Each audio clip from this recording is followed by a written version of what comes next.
Hello everyone, welcome to Thrifting After Work. My name is David and this channel follows my part-time eBay reselling hobby. And I just left a Goodwill and I got the idea to make this video after a poll that I put up. So I put up a poll on my Instagram and I'll put it up right here while I was in the store of whether I should buy a pair of shoes or not. And it got me thinking, how do I decide if an item is too expensive? Is it worth spending money on? And am I overpaying? And that's what today's video is about. So I'm gonna get these items home. We're gonna go over all of them and we're gonna talk about whether or not I spent too much money.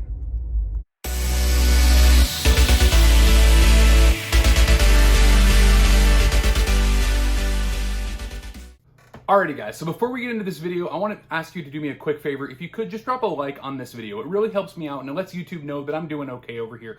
Also, if you're returning to my channel, I just want to say thank you for coming back to watch another one of my videos. And if you're new here, please consider subscribing. I'm this close to 450 subscribers, and every one of you guys that joins the channel really means the world to me. Alright, so getting into this video, I did just get back from Goodwill.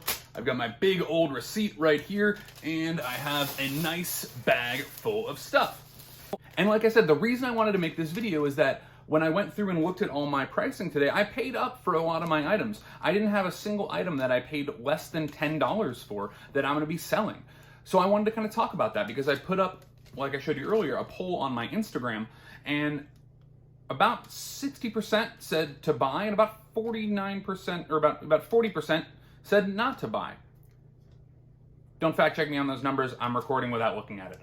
But it was roughly like a 60-40, maybe like a 45 split. And that really got me thinking, am I paying too much for these items?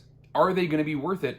And should I be looking for cheaper items? And after thinking about it for a little bit, I don't think so. And I'm gonna tell you why. We're gonna go through all the items here, and then I'm gonna talk about why I think they're gonna be worth it, and what my philosophy is about buying and how much to pay for items, especially when I'm looking to either double or triple, quadruple my investment. Let's get into it. And the first item is these. These are the item of controversy, as it were.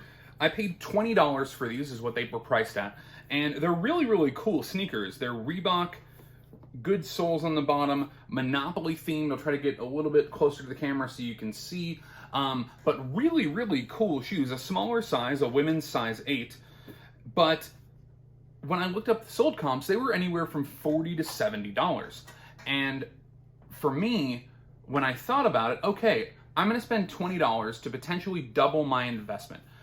Now, that also got me thinking, at what point is doubling my investment worth it? Because a $20 double is very different than a $2 double. We'll get into that in just a little bit. But I thought that these were a really good pickup, and I'm happy with these shoes, and I think they're gonna do well.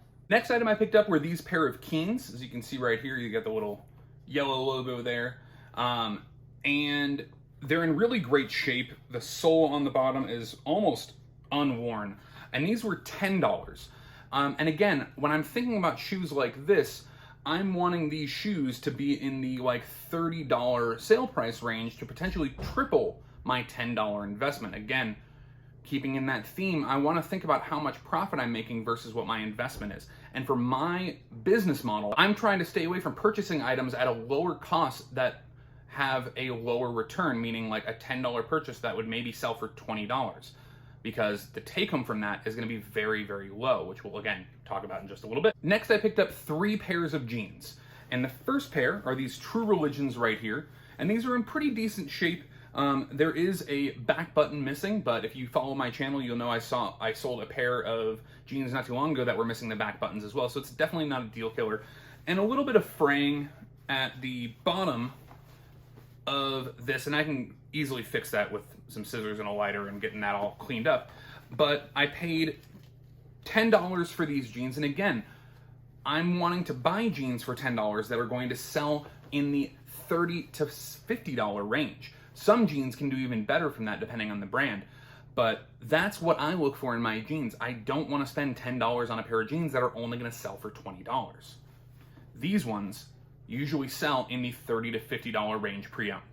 And the next 2 pairs are the same brand, and if you know that logo, you'll know what I'm talking about. They are Tommy Bahama brand jeans, and I will say these are some of the softest jeans that I've ever found. They were also $10 each and are also selling in that $30 to $50 range, depending on quality and cut, color, all of those things.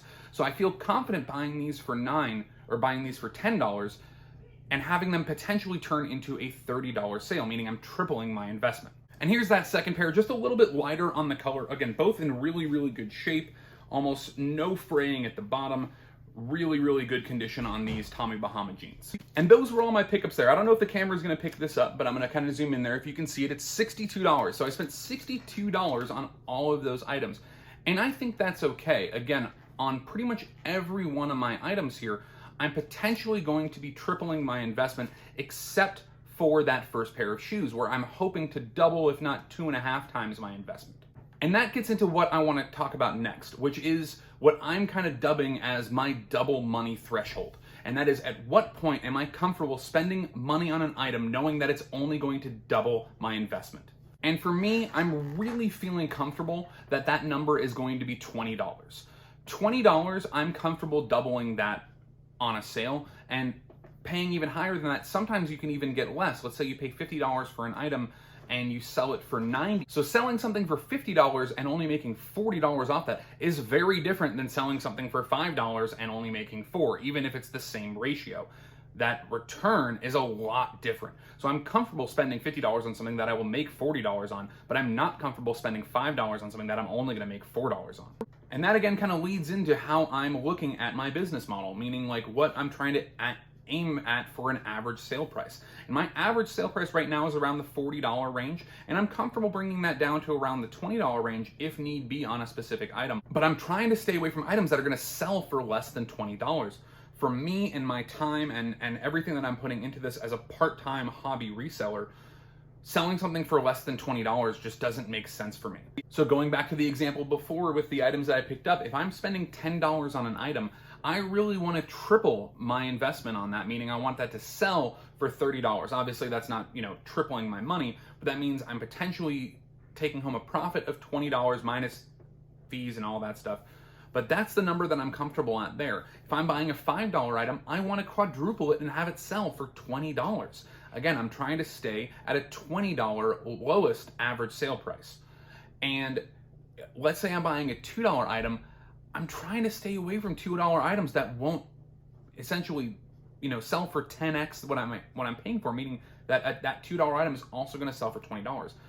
I'm trying to stay out of $2 items that sell for $10, because again, a $10 sale on pretty much any platform means that you're really taking home about $6, and that again, depending on your shipping methods and your calculations and taxes and everything like that and fees, you can miscalculate shipping and be out your entire profit. So for my time investment, that doesn't make sense. Now I'm going to put a caveat there and say that that does not mean that that cannot work for other people. There are plenty of people that, especially when you're dealing in volume, are totally fine with spending $5 and having that sell for $9 because they know that they're going to do it consistently with a lot of items and reap a value on that me in my scale, I'm not going to get. So don't take this as be all end all advice. And again, don't look at your business model and say, hey, mine's working, but this guy on YouTube's telling me that, it doesn't work for him. Does that mean I need to change what I'm doing? Absolutely not. I'm just giving you my advice and what works for me, and hopefully this can help someone. But if your business is working great the way it is, don't look at my advice and say, okay, I need to take that advice and change what I'm doing. Don't break what's not broken. All right, guys, so that's going to wrap this video up today. Again, not too long of a video, but I really wanted to kind of talk through my selling price. So thanks again to everybody for watching. Again, if you made it to the end of the video, please drop a like on it. If you're not already subscribed, hit that subscribe button.